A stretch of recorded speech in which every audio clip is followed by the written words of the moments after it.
Il y a mille manières d'exprimer sa compassion et de dire à la famille la peine que l'on peut partager avec elle.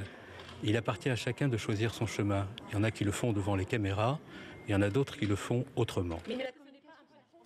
Agacé, le ministre de l'Intérieur, blessé que des responsables politiques aujourd'hui aient pu mettre en cause sa compassion et sa volonté de faire toute la vérité autour de la mort de Rémi Fraisse. Le ton est monté d'un cran aujourd'hui dans ce dossier.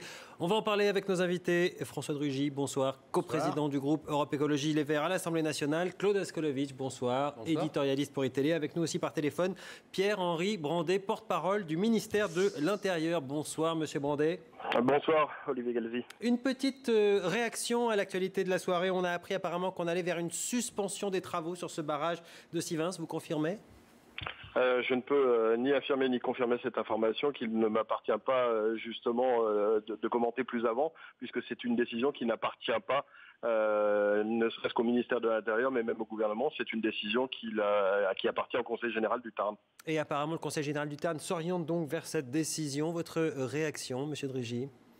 Je crois que c'est le moins qu'on pouvait attendre. Il y a quand même une situation exceptionnelle qui est née de ce drame, d'une part. C'est déjà arrivé très rarement, heureusement, dans notre République, qu'une manifestation finisse avec un mort. Lorsque ça s'est produit, des décisions politiques fortes ont été prises. Si on prend simplement la dernière fois où ça s'est produit en 1986, le gouvernement de Jacques Chirac, à l'époque, a fini par retirer son projet de réforme des universités. Vous en avez parlé avec le Premier ministre aujourd'hui ? Oui, bien sûr, oui. Et il vous dit quoi quand vous lui demandez de retirer ce projet ? Nous avons échangé d'abord pendant la séance des questions au gouvernement, mais je l'avais eu aussi au téléphone ce matin, et il dit que c'est la responsabilité du Conseil général, de l'institution départementale du Tarn. Bon, je trouve que c'est un peu facile de se défausser d'ailleurs, puisque la ministre de l'écologie, Ségolène Royal, donc ça c'est aussi le fond du sujet, avait commandé un rapport d'expertise, preuve qu'il y avait quand même un problème, et les experts, ils ont rendu un rapport où ils disent que tous les arguments des opposants sont confortés. La seule raison pour laquelle on ne pourrait pas arrêter, c'est que c'est déjà trop avancé. Mais ça, c'est pas une raison. Vous savez très bien que dans ce type, heureusement, on est capable de restaurer un milieu naturel qui a déjà, en effet, été fortement atteint. Alors, on va aborder plusieurs points ce soir. Le premier, rapidement, la bataille politique du jour autour de ce dossier. Accusé de ne pas avoir réagi à la mort de Rémi Fraisse assez rapidement, le président et le Premier ministre et le ministre de l'Intérieur sont montés donc au créneau aujourd'hui pour dire leur compassion, pour réagir aussi aux propos tenus par Cécile Duflot. L'ex-ministre a parlé d'une tâche indélébile sur l'action du gouvernement. Écoutez la réaction de Manuel Valls aujourd'hui à l'Assemblée, qui n'a semble-t-il pas convaincu le député vert Noël Mamère. L'engagement du gouvernement à ce que la lumière soit faite ne peut pas être plus clair. Rien ne doit être caché. C'est aussi et d'abord la position du ministre de l'Intérieur, à qui je veux rendre hommage pour son action et pour son sang-froid. Et je le dis à la représentation nationale, je n'accepte pas et je n'accepterai pas les mises en cause, les accusations qui ont été portées en dehors de cet hémicycle à l'égard du ministre de l'Intérieur, qui a toute ma solidarité. Effectivement, Cécile Duflot a raison. Oui, c'est comme une tâche sur la main du gouvernement, parce qu'il porte une part de responsabilité. Et finalement, si le Premier ministre a éprouvé le besoin devant la représentation nationale de soutenir son ministre de l'Intérieur et de dire tout le bien qu'il pensait de lui, c'est bien parce qu'il sait qu'il y a un loup quelque part. Sivens, acte 2, on a la confirmation de ce qu'on se disait hier soir sur ce plateau. Claude, ce sont les deux gauches qui s'affrontent désormais, et ça s'est vu aujourd'hui. Ça s'est moins vu aujourd'hui, parce que l'homme qui parlait au nom d'Europe Écologie Les Verts, il est là, François de Rugy, sur notre plateau, qui a moins, on va dire, de désaccords fondamentaux et d'antagonisme avec Manuel Valls que n'en a Cécile Duflot. C'est pas un secret, François de Rugy, il aurait pu être dans un gouvernement Valls.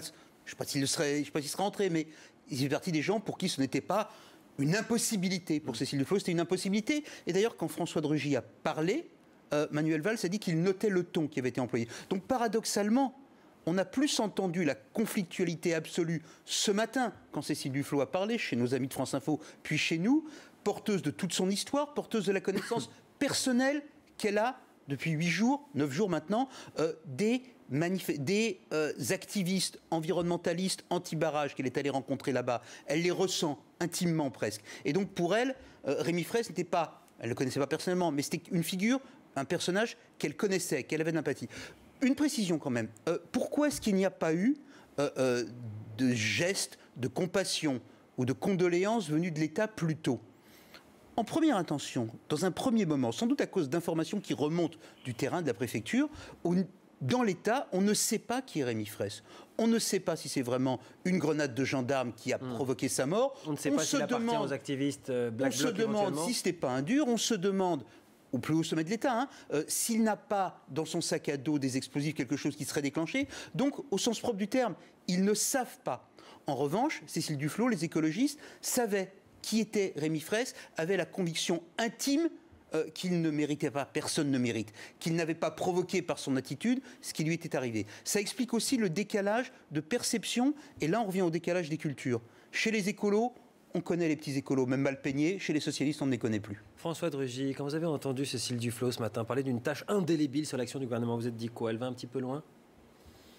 Moi, je dis que dans ces moments-là, chacun choisit les mots qu'il pense être les meilleurs. Vous êtes d'accord avec ces mots? Pour s'exprimer. Moi, je ne les ai pas employés. Mais est-ce que vous êtes d'accord avec ces mots? Est-ce que ce sera une tâche sur l'action du gouvernement? Nous sommes tous d'accord pour être choqués par ce qui s'est passé. Et peut-être, en effet, le ressentir plus fortement que d'autres responsables politiques, parce que nous avons vu là un militant associatif. Vous savez, beaucoup d'écologistes, avant même de s'engager en politique, ce sont des gens qui sont engagés dans une association de protection de l'environnement. C'est ce que j'ai moi-même fait quand j'étais au lycée. Et voilà quelqu'un qui était étudiant, 21 ans, et qui, dans ses études d'ailleurs, était aussi dans les études de l'environnement, et qui est un militant de France Nature Environnement. Ceux qui connaissent les associations de défense de l'environnement savent que l'association France Nature Environnement ne va pas avec la violence. Pas du tout. C'est pas des Knorder, c'est pas des Black Blocs. Pas du tout. Ce sont des gens très pragmatiques. Ils faisaient d'ailleurs des constats de botanique, de choses comme ça. Et à partir de ce moment-là, en effet, nous ressentons cela et nous pouvons l'exprimer de différentes façons. Moi, ce que je ne voulais pas, c'est que le souvenir de la mort de Rémi Fraisse soit déjà enseveli moins de 48 heures après sous un maelstrom de polémiques politiques. Et je veux dire à ce moment que moi, j'ai été choqué par les propos du ministre de l'Intérieur dimanche soir. Parce que le ministre de l'Intérieur, il a essayé de nous convaincre, de convaincre les Français, peut-être de se convaincre lui-même, je n'en sais rien, que finalement, eh bien, c'était quelqu'un qui l'avait un peu cherché, cette histoire qu'il y avait des explosifs dans son sac à dos. Tout de suite, on est allé imaginer ça, que ça ne pouvait pas être une bavure policière, et ainsi de suite. Et moi, je trouve que, moi, je ne mets pas en cause, je ne demande pas la démission, c'est pas mon style, mais j'aurais bien aimé que le ministre de l'Intérieur fasse un peu amende honorable, et les images que nous avons vues tout à l'heure ne vont pas du tout dans ce sens. Alors en tout cas, la position de Bernard Cazeneuve a bien avancé sur le dossier. Il faut dire que l'enquête a avancé elle aussi. Des traces de TNT ont été retrouvées sur les affaires de Rémi Fraisse. Or, la TNT est une composante des grenades lacrymogènes ou offensives utilisées par les gendarmes. L'enquête s'oriente donc désormais vers cette piste, d'où cette décision du ministre de l'Intérieur ce soir. Sans attendre les résultats de cette enquête, dont j'ai souhaité qu'il me soit communiqué sous 15 jours, j'ai décidé aujourd'hui de suspendre l'utilisation de ces grenades offensives jusqu'à ce que les conclusions de cette enquête me soient transmises. Toujours avec nous par téléphone, Pierre-Henri Brandet, le porte-parole justement du ministère de l'Intérieur. C'est un aveu que cette grenade a pu tuer Rémi Fraisse, le fait de suspendre l'utilisation de ces armes ?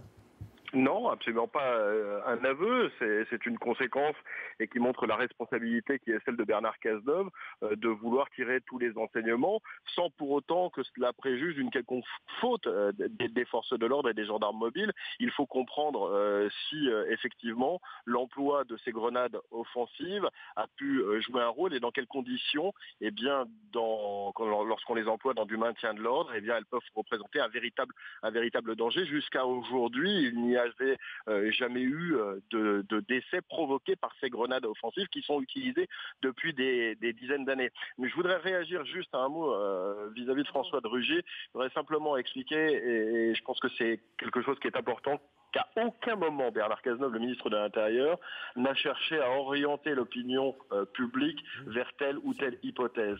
La démarche qui a été celle du ministre et du ministère de l'Intérieur, c'est d'assurer d'une parfaite transparence et d'une volonté que l'enquête se déroule dans des conditions optimales de transparence et que toute la lumière soit faite. Et ça a été une constance depuis que nous avons pris connaissance de ces faits dramatiques. Monsieur Brandet, on a quelques images à vous montrer, des images qui ont été filmées justement par ces fameux gros groupes d'activistes, les plus violents, en tout cas ceux qui étaient au contact, aux premières loges, pas seulement avec des armes, avec des caméras aussi qu'ils diffusent tout simplement sur Internet. On regarde, ça nous apprend 2-3 choses et vous nous dites ce que vous en pensez.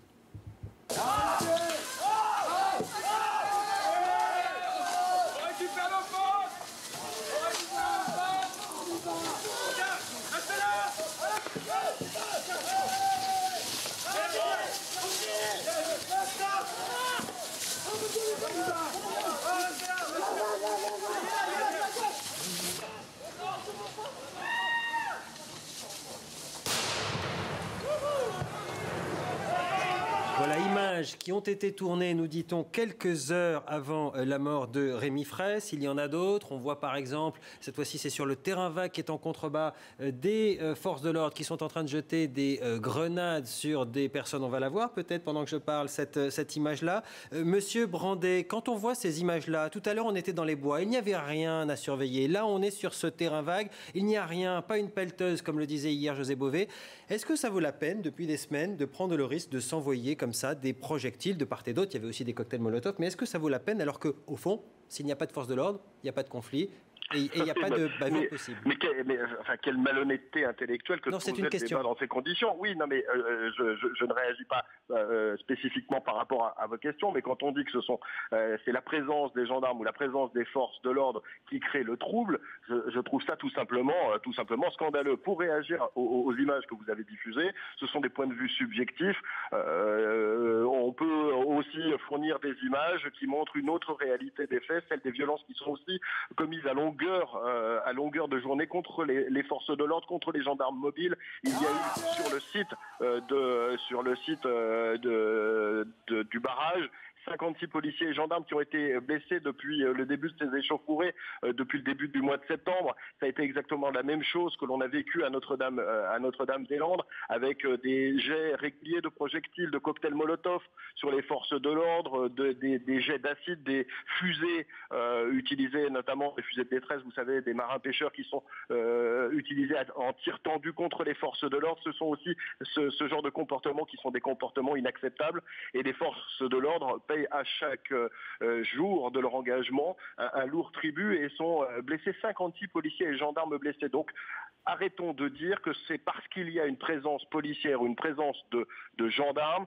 qu'il y a forcément des troubles. La violence, elle n'a aucune excuse, elle n'a aucune explication, et quand on voit la riposte des forces de l'ordre, elle est toujours proportionnée à l'agression. Monsieur Brandet, si vous permettez une question.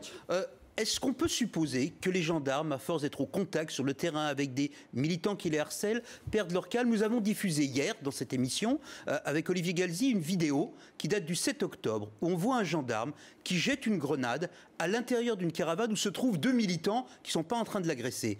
C'est un comportement parfaitement normal. Je sais que le ministre Cazeneuve a découvert cette vidéo. Comment réagissez-vous? Est-ce que vous pouvez imaginer que certains de vos hommes ont dépassé les limites, peut-être parce qu'ils étaient épuisés? Mais ça, c'est l'enquête judiciaire qui devra le déterminer. Et je fais tout à fait confiance, et le ministère de l'Intérieur fait tout à fait confiance à la justice. Pardon, Monsieur Brandet, sur cette grenade jetée dans une caravane, il y a pas c'est peut-être regrettable de plaindre.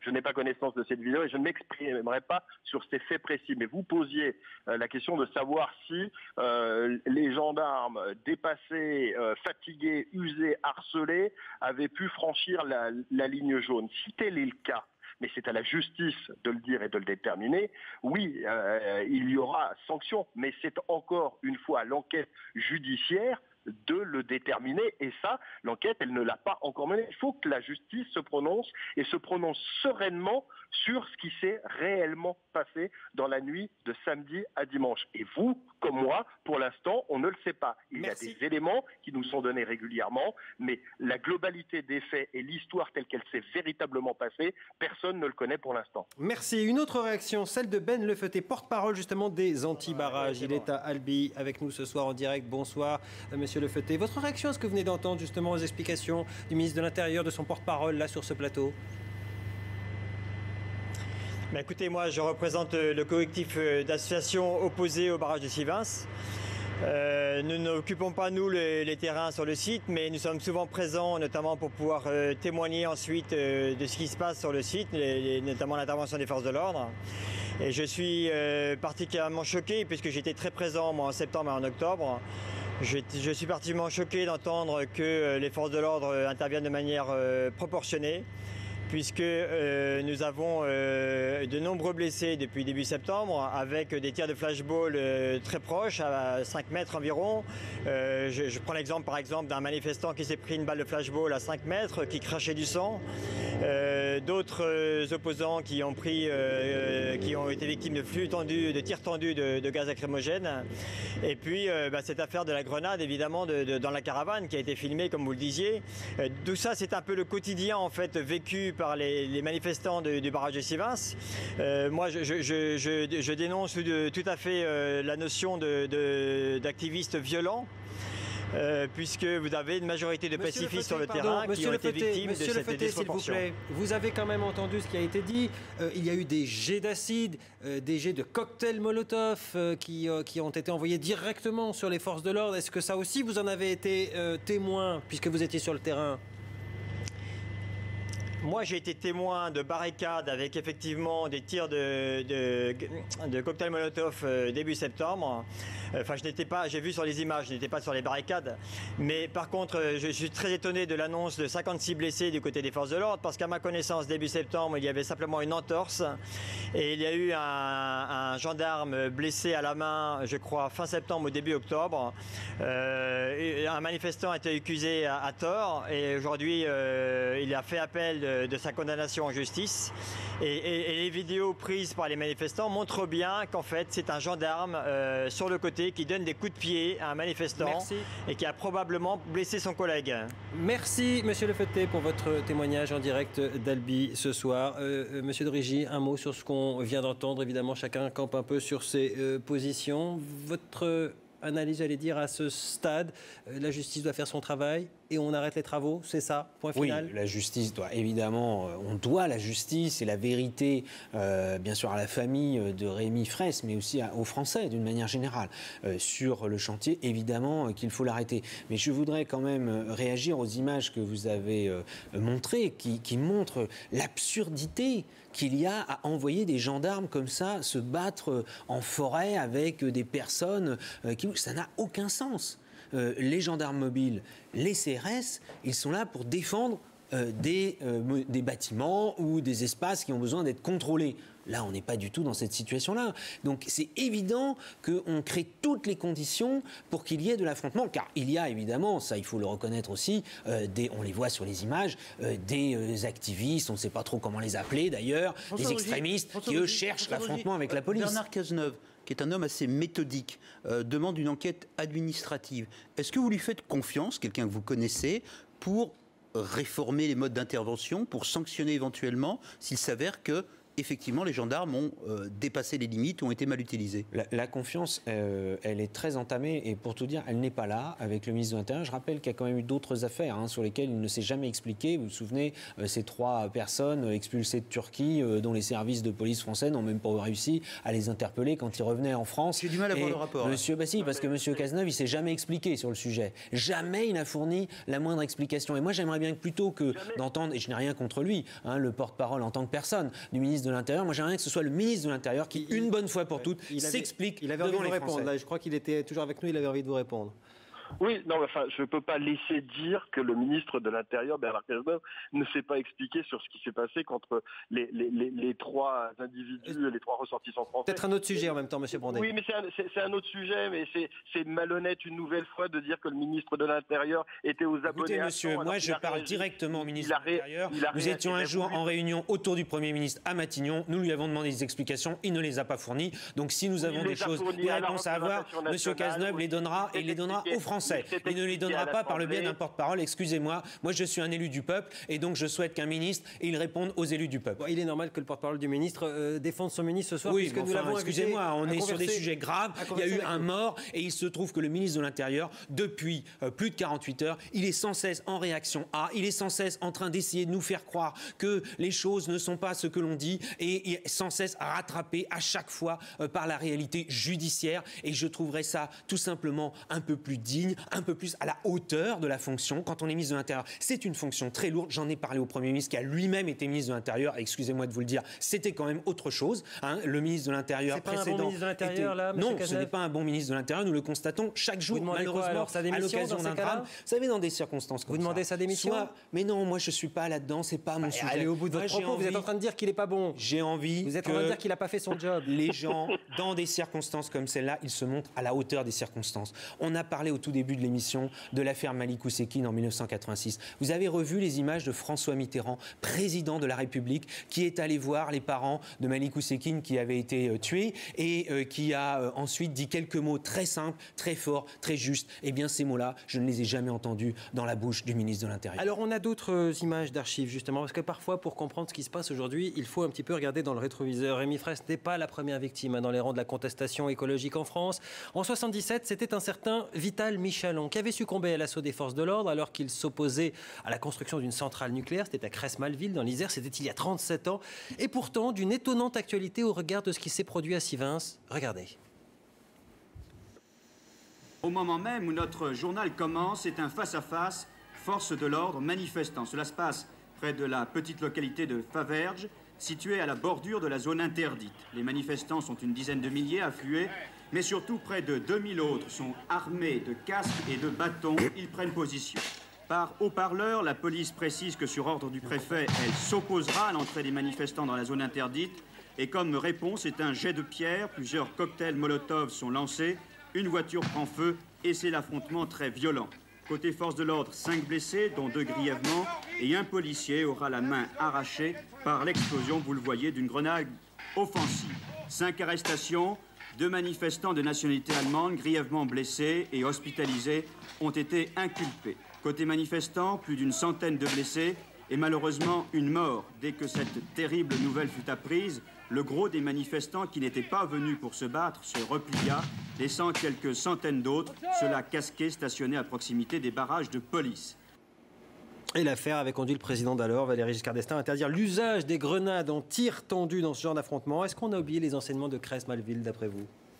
Je crois qu'en tout cas, il y a un défi qui est lancé à tous les gouvernants. Et je me mets dedans, même si moi je ne suis pas ni au gouvernement, et mon parti n'est pas au gouvernement. Mais notre responsabilité, c'est face à des phénomènes nouveaux, car il faut le dire. C'est pas nouveau parce que là, regardez, voyez, on parle déjà d'activistes qui étaient un petit nom, qui sont venus mettre la pagaille, les écologistes s'en démarquent déjà. On aurait pu faire ce sujet ce soir en changeant les noms. Oui, sauf que vous avez quand même une réalité, c'est qu'aujourd'hui, vous n'avez pas une seule manifestation de gauche, de droite, écologiste ou autre, qui n'a pas soit une queue de manifestation, comme on dit, mais parfois aussi en marge des activistes, des gens qui cherchent l'affrontement avec la police. C'est un défi qui est lancé tout à la fois aux forces de l'ordre, bien sûr, mais surtout à la capacité de pouvoir manifester tranquillement, ce qui est un droit et qu'il faut absolument préserver. Moi, en tant que démocrate, en tant que républicain, je veux que l'on puisse préserver ce droit en France. C'était d'ailleurs la doctrine du maintien de l'ordre en France, c'est de tout faire pour éviter les blessés et a fortiori les tuer dans une manifestation. Et nous y sommes parvenus pendant des dizaines d'années. Il y a eu 1977, 1986 et aujourd'hui 2014. À chaque fois, c'est un mort de trop. Mais sur cette longue période, on voit qu'on a réussi à avoir beaucoup de manifestations. Et en même temps, il y a ce défi. Donc il faut que il y a un vrai débat à avoir tranquillement, sereinement. Le temps viendra dans quelques jours, dans quelques semaines, avec les responsables politiques, avec aussi les forces de police, qu'elles expliquent les difficultés à exercer leur mission. Et je pense qu'en effet, moi je l'ai dit depuis de nombreuses années, par exemple l'utilisation du flashball, ça a été dit tout à l'heure avec la personne que vous interviewiez d'Albi, à Nantes, il y a eu en 2007, et c'est pas cette manifestation-là, c'était une manifestation d'étudiants et de lycéens, un jeune homme qui a perdu l'usage d'un œil parce qu'il a eu un tir de flashball en manifestation. Le flashball n'est pas adapté au maintien de l'ordre. La question des grenades, elle est posée aussi. Enfin, comment ne pas se la poser ? Et on ne s'en tirera pas simplement avec une suspension de 15 jours. Moi je salue d'ailleurs ce premier geste. Mais on voit bien qu'on ne va pas s'en tirer comme cela, parce que dans 15 jours, est-ce qu'on en reparlera? Nous avons proposé une commission d'enquête parlementaire. C'est pas pour le plaisir d'avoir une commission d'enquête parlementaire, c'est pas pour se substituer à la justice, c'est pour réfléchir à ces questions-là. En conclusion. Dans ce que vous dites, il y a d'un côté un problème technique, une technique de maintien de l'ordre. Le flashball est adapté ou il ne l'est pas. Vous êtes sur la même position que Cazeneuve, hein, réévaluer l'usage des grenades et demander une enquête administrative. Et puis la question politique que vous posez, est-ce que pour vous, le gouvernement Hollande, Valls, Cazeneuve est-il vraiment l'équivalent du gouvernement Chirac, Pasqua, Pandro en 1986? Non, mais je n'ai pas dit ça, évidemment non. Ne mélangeons pas tout. Il y avait des voltigeurs à l'époque et c'est à cause de ça. C'était la conclusion. Je pense qu'en effet, les trois personnages que vous avez cités auraient pu, dans ces circonstances, et le Premier ministre a commencé à le faire à l'Assemblée, le Président de la République a commencé à le faire ce matin, mais sur un trottoir de rue, aurait pu avoir une réaction qui soit davantage à la hauteur de la gravité de cette événement. Je parlais de la responsabilité politique. Merci. Messieurs, le temps est écoulé. C'était votre conclusion. Vous ne l'avez pas fait d'un mot simplement que Crespalville, l'histoire qui bégait, vraiment? J'attendais simplement la réponse. Elle est à venir. Responsabilité politique, oui ou non, de Manuel Valls, François Hollande et Cazeneuve sur la mort de Rémi Fraisse? Moi, non, je ne les tiendrai sûrement pas pour responsables, de cette mort. Sûrement pas. Mais en revanche, je pense que leur responsabilité, c'est maintenant de faire en sorte que tout cela ne se reproduise jamais. Merci, messieurs. À suivre les explications de la gendarmerie pour la première fois sur un plateau télé depuis le début de cette affaire. La gendarmerie qui a choisi notre émission pour répondre à toutes les questions qui se posent encore.